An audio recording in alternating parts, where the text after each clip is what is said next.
সরকারের কাছে সমস্ত সংস্থা আছে, তো সরকার এটা বুঝতে পারলো না কেন, জানতে পারলো না কেন? এই জায়গায় সব সরকারই এটা ব্যর্থতা।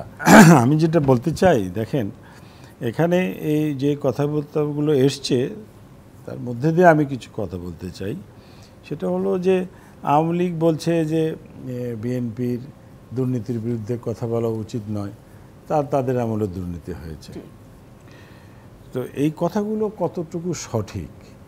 তার কারণ যে বিএনপি তো এখন ক্ষমতায় নেই, অতএব হলো দুর্নীতির বিরুদ্ধে সবারই কথা বলা উচিত। এবার আওয়ামী লীগ এটা বুঝতে পারছে কিনা তা জানি না, যে এই যে দুর্নীতি যেটাই হোক না কেন, যেই করুক না কেন, তার বিরুদ্ধে আওয়ামী লীগেরও কথা বলা উচিত, বিএনপিরও কথা বলা উচিত, আমাদেরও কথা বলা উচিত। আমরা যদি সত্যিকার দেশের মানুষকে ভালোবাসি, রাজনীতি তো মানুষের কল্যাণের জন্য, এই মানুষের কল্যাণের জন্য যদি আমরা রাজনীতি করি, তাহলে আমাদেরকে এইসবের বিরুদ্ধে কথা বলা উচিত, সে যেই হোক না কেন। এখানে যে বিষয়গুলো নিয়ে এখন বিএনপি যেটা বলছে, আবার আওয়ামী লীগ যে সত্যিকার যে দুর্নীতি করছে তাকে বাঁচানোর জন্য হোক বা তার নিজেদেরকে সেভ করার জন্য যে যুক্তি দিচ্ছে, তা আসলে কিন্তু জনগণ এই যুক্তি আর শুনতে চায় না। মানুষ কিন্তু এই যুক্তিগুলো পছন্দ করে না। এখন আওয়ামী লীগের নেতৃবৃন্দ এটা বুঝতে পারছে কিনা সেটা আমি জানি না। তো এখন যেমন ধরেন যে এই সরকার পতনের রাজনীতি চলছে, এই দেশে তো অনেক পতন হয়েছে। নগদে 500 টাকা বা তার বেশি পেমেন্টে পেতে পারেন ঢাকায় জমিসহ 20 কোটি টাকার পুরস্কার।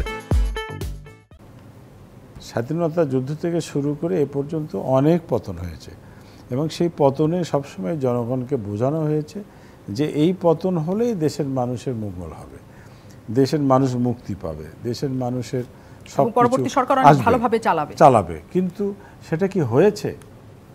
সেটা হয় নাই।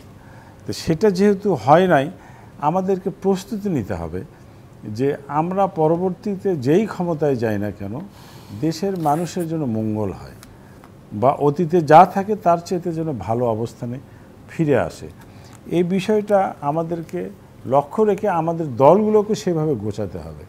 আমাদের দলের মধ্যে একটা ডেমোক্রেসি পদ্ধতি নিয়ে আসতে হবে, গণতান্ত্রিক পন্থা নিয়ে আসতে হবে। কিন্তু আমরা সেদিকে যাচ্ছি না। সেদিকে না যাওয়ার কারণে কিন্তু আজকে মানুষ আমাদের এই কথাগুলো আর বিশ্বাস করে না।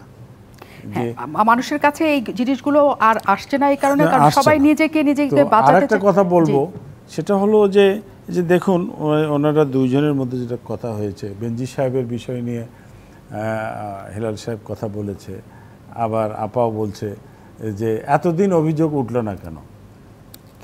এটা উনি দুর্নীতি করছেন, আমার অভিযোগ কেন দিতে হবে? তাকে তো জানতে হবে যে আমার এই কর্মকর্তা কি ধরনের দুর্নীতি করছে, সেই দায়িত্ব সরকারের তরফ থেকে ছিল। এখন যে অভিযোগটা উঠছে কেন? উনি অত্যন্ত ক্ষমতাবান মানুষ ছিলেন, তো ওনার সময়ে যদি সাধারণ মানুষ বা বিরোধী দল থেকে যে কেই হোক না কথা বললে হয়তো সে ক্ষতিগ্রস্ত হওয়ার আশঙ্কা ছিল, যার কারণে হয়তো কথাটা ওঠে নাই। কিন্তু এইটার অ্যান্সারটা যদি সরকার বা আওয়ামী লীগ পক্ষের লোকেরা এভাবে দেয়,